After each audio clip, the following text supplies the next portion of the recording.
primeiramente, eu estou um pouco nervoso, então eu até escrevi na minha mão aqui, divirta-se, que foi o que o pessoal falou para mim, de Jean, Caetano, Eberson, para me divertir.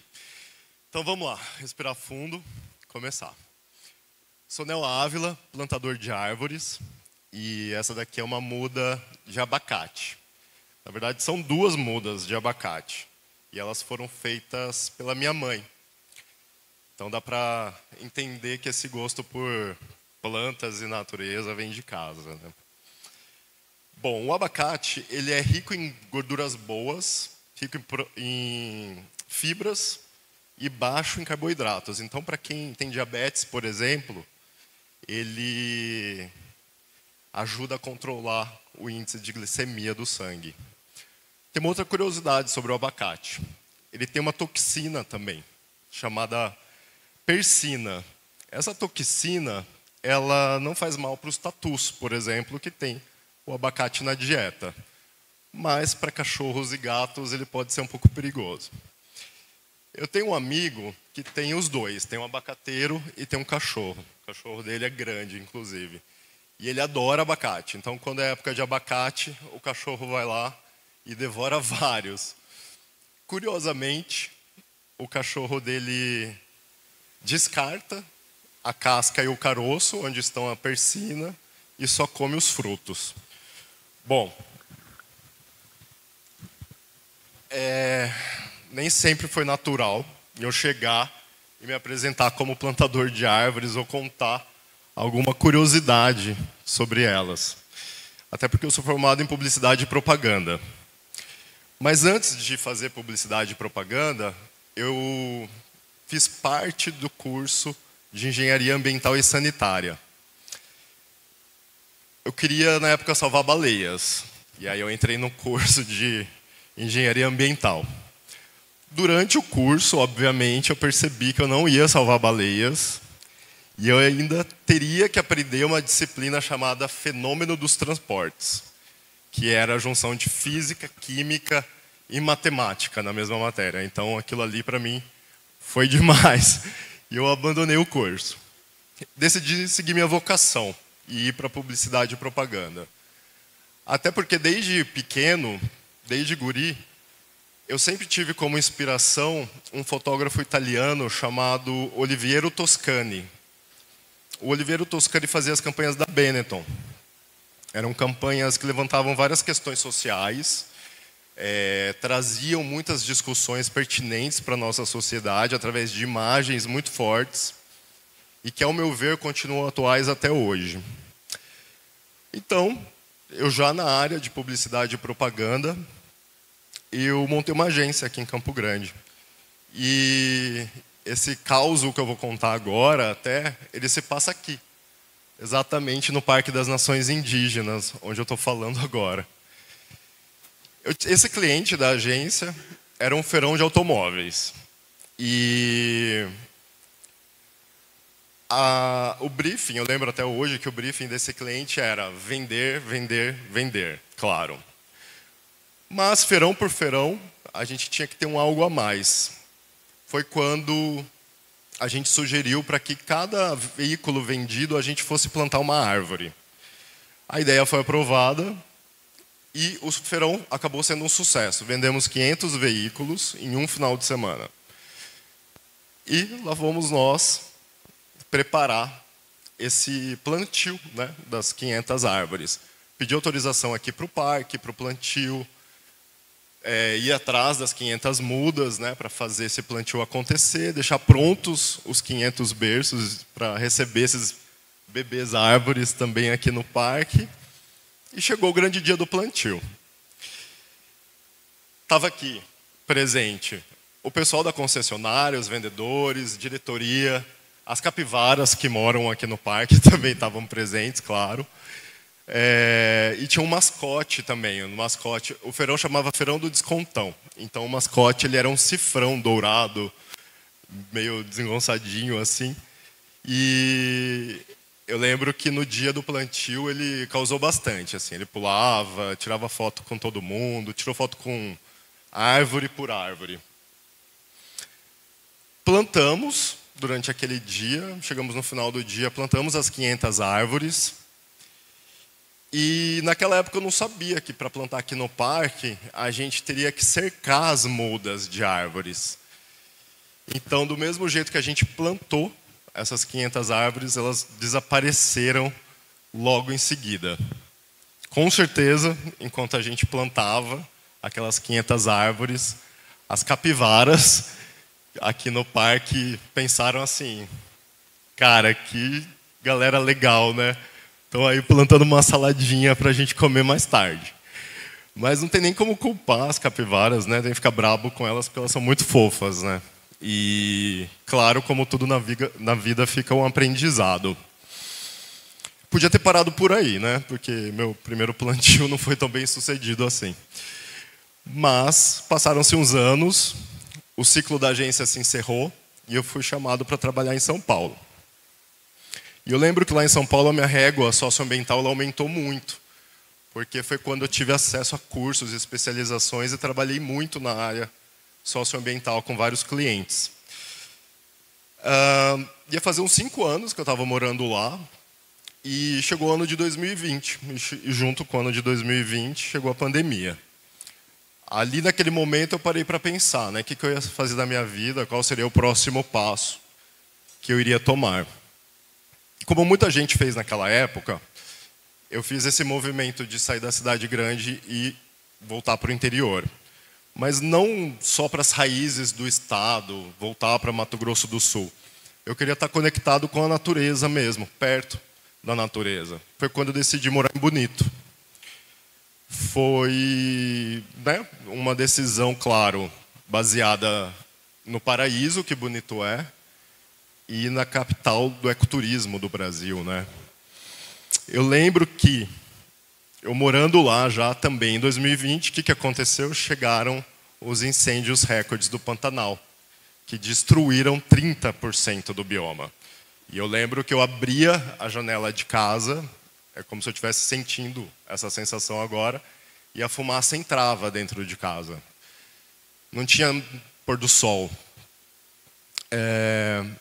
E aí um dia eu estava sentado num deck na beira do Rio Formoso com uma amiga minha, Roberta Stefanello, e a gente estava conversando, né, sobre essa impotência que a gente estava sentindo em relação a tudo aquilo que estava acontecendo em volta da gente, daquele caos. E eu falei para ela, publicitário guarda, né, algumas datas comemorativas assim na cabeça. Eu falei, tá chegando o dia 21 de setembro, o dia da árvore, né? Acho que eu vou plantar uma árvore por aí.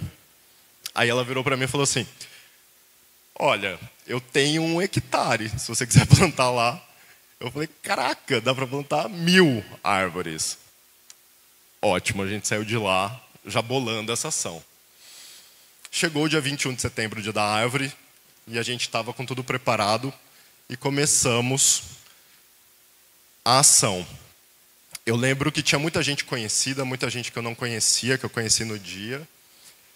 E como era pandemia, a gente estava ao ar livre, então tinha gente com máscara, sem máscara, passando álcool gel na mão, misturando com a terra, aquela loucura. E uma coisa que me chamou muito a atenção durante esse plantio foram as pessoas vindo falar comigo e perguntar: quando vai ser o próximo plantio? Onde que vai ser o próximo plantio? E aquilo ficou ecoando na minha cabeça o dia todo. Cumprimos nossa missão, plantamos as 1000 árvores durante aquele dia, e para fechar com chave de ouro ainda choveu. No outro dia, no dia seguinte, eu voltei lá naquela área para ver como tinha ficado o plantio. E eu lembro que eu comecei, já na chegada, eu comecei a chorar bastante. Eu lembro que eu senti uma emoção muito forte, eu estava transbordando de emoção. E era um sentimento novo, eu nunca tinha sentido aquilo, eu não sabia exatamente o que era. Sabe, divertidamente, assim, minha cabeça estava daquele jeito. Foi quando eu realizei que eu tinha encontrado uma missão de vida, que era o de plantar árvores. E que a gente tinha feito não uma ação de plantio de 1000 árvores, e sim começado um movimento. Esse movimento tem o nome de 1000 pelo planeta. E ele é um movimento de respeito às pessoas e ao planeta. De lá para cá, nesses 4 anos, a gente plantou mais de 35 mil árvores, semeamos milhares de sementes em 14 cidades diferentes do país, 3 países diferentes da América do Sul. Isso tudo seguindo o ODS 17, o Objetivo de Desenvolvimento Sustentável da ONU número 17, que fala sobre parcerias e meios de implementação. E eu sei que quando eu estou no campo, estou plantando, eu me sinto em paz. Eu me sinto conectado completamente assim com o universo. E é um momento onde eu sinto que realmente eu estou vivendo aquele momento, eu estou no momento presente. Isso tudo foram levando a várias reflexões, né? Tantos plantios, 45 plantios, muito tempo em campo, e uma reflexão foi levando a outra. Como um efeito dominó, eu fui começando a rever meus valores. E nessa base de valores, desde que eu comecei a plantar árvores, eu cheguei num valor que eu considero um valor inegociável. O meu valor inegociável é a coerência. Eu acredito que só através da coerência eu consigo tomar as melhores decisões e as decisões que vão afetar positivamente as outras pessoas e tudo ao meu redor. Existe uma frase que é walk the talk, que é faça o que você diz. E isso é sobre coerência, isso é sobre fazer o que a gente fala. E isso não para nunca, na verdade, né? Porque a todo momento a gente está tomando decisões na vida. Então, a todo momento a gente faz uso da coerência naquilo que a gente faz. Quando a gente vai para o mundo corporativo, coerência também é sinônimo de compliance. E compliance é fazer o certo. Isso vale para todas as empresas, de todos os tamanhos, para todas as estratégias de governo. Assim como as pessoas, as empresas também têm seus valores, sua cultura corporativa, e elas não só podem, mas elas devem fazer o uso da coerência. A gente vive num mundo onde existem muitos problemas, e é difícil, né, para uma empresa abraçar todas as causas. Mas para isso existe uma bússola chamada ESG. É uma bússola que aponta a direção a ser tomada, tanto em relação à ética quanto à coerência. O ESG significa Environmental Social Governance, que é meio ambiente, social e governança. Por exemplo, na sigla E de meio ambiente, se a minha empresa produz refrigerantes, como eu posso garantir que daqui a 10 anos eu vou continuar tendo esse refrigerante no mercado, sendo que hoje a gente já vive uma crise hídrica? Na sigla S de social, como garantir a retenção de talentos dentro de uma empresa e um baixo turnover se não há equidade de gênero, não há pagamentos iguais para homens e mulheres que cumprem a mesma função? E na sigla G de governança, como tomar decisões inovadoras num mundo cada vez mais complexo, sendo que as pessoas que tomam as decisões nessa empresa, esse conselho administrativo, essa diretoria, é formado sempre por aquele mesmo perfil de pessoas. Eu me pergunto como. Eu sei que daqui 5 anos, quando a Agenda 2030 da ONU bater na nossa porta, fica a reflexão de, será que a gente está fazendo o nosso dever de casa? Será que a gente está agindo com coerência como pessoas e empresas? E quero deixar aqui também essa questão de como anda a coerência no nosso dia a dia. Porque a busca por coerência não é algo enfadonho, nem chato, muito pelo contrário. A busca por coerência é a busca da nossa melhor versão, da nossa evolução e do nosso legado. E isso vale tanto para pessoas quanto para empresas. Obrigado.